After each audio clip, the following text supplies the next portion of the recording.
Hello, আসসালামু আলাইকুম everyone. কী অবস্থা সবার? আশা করি সবাই অনেক অনেক ভালো আছেন।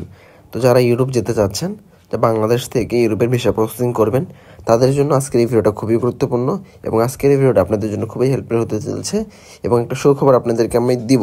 সেটা হচ্ছে আপনারা জেনে থাকবেন বা ইতিমধ্যে হয়তো বা জেনেছেন যে গতকালকে ইউর সদস্যভুক্ত যে দেশগুলো রয়েছে তাদের রাষ্ট্রদূতের সাথে আমাদের প্রধান উপদেষ্টা ডক্টর মোহাম্মদ ইউনূসের একটি বৈঠক হয়েছে এবং সেইখানে ডক্টর মোহাম্মদ ইউনূস তাদেরকে যে বিষয়টা জানিয়েছে সেটা হচ্ছে বাংলাদেশ থেকে ইউরোপ যেতে হলে ইউরোপের বিভিন্ন দেশের ভিসা বাংলাদেশে তাদের অ্যাম্বাসি বা তাদের ভিসা প্রসেসিং যে সেন্টারগুলো সেগুলো নেই, যার কারণে তাদের দিল্লির উপর ডিপেন্ডেন্ট হতে হয় বা দিল্লি যেতে হয়।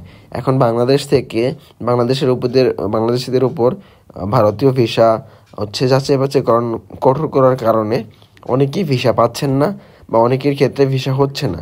আর ভিসা যারা পাচ্ছে তাদের অনেক সময় অপেক্ষা করতে হচ্ছে এবং অনেক টাকা ব্যয়বহুলভাবে খরচ হচ্ছে। অনেকটা দেশে তাদের নতুন করে তাদের ভিসা নেওয়া এবং সেখানে যাওয়া, সেখান থেকে আবার ভিসা কালেক্ট করে নিয়ে আসা, এটা অনেকটাই হ্যাসেল এবং অনেক টাকার উপর দিয়েও একটা বেশি অঙ্ক খরচ হয়ে যাচ্ছে।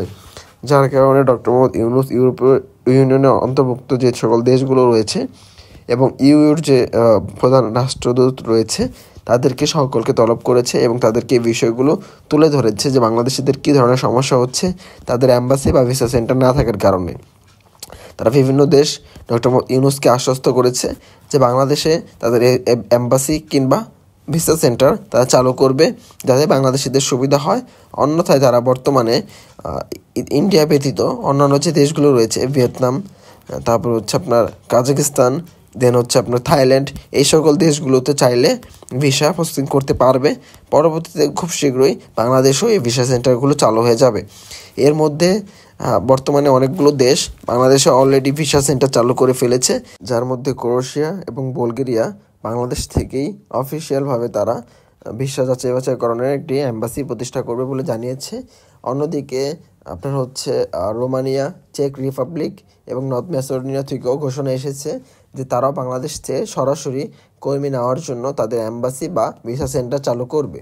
এছাড়া ইউরোপে অন্যান্য দেশগুলো রয়েছে যেমন সার্বিয়া, তারপর হচ্ছে আপনার কসোভো, এই সকল দেশগুলো থেকেও আশার বাণী আসতেছে এবং নেদারল্যান্ড থেকেও কিন্তু ঘোষণা করা হয়েছে যে বাংলাদেশে তারা অ্যাম্বাসি বা ভিসা সেন্টার চালু করবে। অর্থাৎ ধীরে ধীরে ইউরোপের সবগুলো দেশের ভিসা সেন্টার বাংলাদেশে আসতেছে। এখন আমাদের আর দিল্লির ওপর নয়, অন্য দেশের উপরও নয়, সরাসরি বাংলাদেশ থেকে আমরা আমাদের ভিসা সেন্টারগুলো পেয়ে যাব এবং আমরা দ্রুত সময়ের মধ্যে আমাদের ভিসাগুলো যাচাই বাছাই এবং হচ্ছে কালেক্ট অ্যাপয়েন্টমেন্ট নিয়ে সেই ভিসাগুলো সংগ্রহ করতে পারবো। তো ভিউয়ার্স, যারা ইউরোপে যেতে চাচ্ছেন এই সকল সমস্যার জন্য যারা ভোগান্তির সম্মুখীন হচ্ছেন তাদের এই ভোগান্তি হয়তো বা কিছুদিনের মধ্যেই কমে আসবে।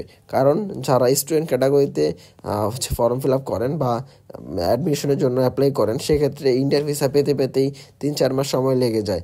অতদিনে কিন্তু একটা সেমিস্টার অনেক ক্ষেত্রে লস হয়ে যায় বা অনেক ক্ষেত্রে সময় একদম শেষের দিকে যে পৌঁছাতে হয়, মানে যখন ভিসাগুলো দেওয়া শুরু করে তখন পায় না, পরবর্তীতে পায় যখন তাহলে তারা পিছিয়ে যায় অন্যান্য স্টুডেন্টের থেকে, তারা পরবর্তীতে যে ক্লাসে জয়েন করে যার কারণে পিছিয়ে যায়।